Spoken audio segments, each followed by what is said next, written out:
कि देश की संपत्ति पर पहला अधिकार मुसलमानों का है। इसका मतलब ये संपत्ति इकट्ठी करके किसको बांटेंगे?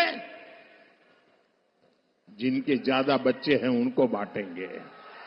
तो आप कह रहे हैं मुसलमान अलग था, ज्यादा बच्चा पैदा करने वाला अलग था? मैंने न हिंदू कहा है न मुसलमान कहा है। मैंने न हिंदू कहा है न मुसलमान कहा है। मैंने कहा कि भाई आप उतने बच्चे हो जिसका आप लालन पालन कर सको। मैं जिस दिन हिंदू मुसलमान करूंगा ना, उस दिन मैं सार्वजनिक जीवन में रहने योग्य नहीं रहूंगा और मैं हिंदू मुसलमान नहीं करूंगा।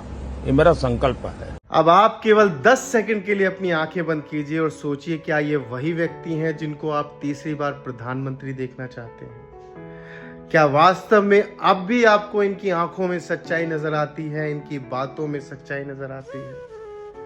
क्या वास्तव में ये वही प्रधानमंत्री हैं जो अपनी बात पर टिकने का दावा करते हैं, जिन्होंने अपने ही स्टेटमेंट में हिंदू मुस्लिम किया और अब साफ कैमरे पर मुकर गए कि वो हिंदू मुस्लिम कर ही नहीं सकते? इनकी राजनीति शुरू हुई थी सबका साथ सबका विकास सबका विश्वास से लेकर, फिर शुरू हुई हिंदू मुस्लिम से लेकर, फिर आपकी जमीन छीनने की बात आई, फिर मंगलसूत्र की बात आई, फिर भैंसों को छीनने की बात आई और फिर आखिर में ये गंगा तट पर रो भी दिए।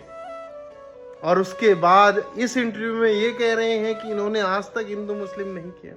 और आपको अब भी लगता है कि ये व्यक्ति भारत का एक सच्चा नागरिक है।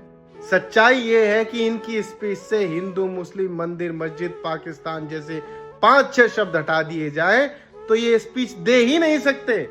केवल ये नहीं, पूरी भारतीय जनता पार्टी के हाथों से ये 5-6 शब्द छीन लीजिए, उनके बाद इनको बोलिए कि आप स्पीच दीजिए, तो पूरी भारतीय जनता पार्टी नंगी हो जाएगी और वो स्पीच देने लायक बचेगी नहीं। क्योंकि इनके पास केवल यही एजेंडा है। विकास इन्होंने किया नहीं, शिक्षा पर बात ये करना नहीं चाहते क्योंकि ये आपको शिक्षित नहीं देखना चाहते, रोजगार ये आपको कर देना नहीं चाहते क्योंकि ये आपको 5 किलो राशन की भीख पर जीवित रखना चाहते हैं। तो कुल मिलाकर एजेंडा क्या बचता है कि दिन रात आपके साथ हिंदू मुस्लिम किया जाए, मंदिर मस्जिद किया जाए, मुसलमानों का डर दिखाया जाए, मुसलमानों को हिंदू का दिखाया जाए, हिंदू को मुसलमानों का दिखाया जाए, यही सब दिखाकर इसी की राजनीति की जाए और आपके वोट बटोरे जाए।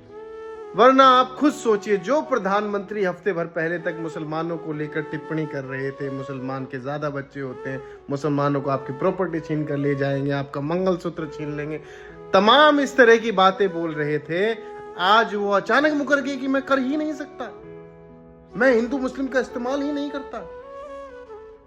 और आप अभी भी इस आस में बैठे हैं कि यार ये कितना सच्चा आदमी है।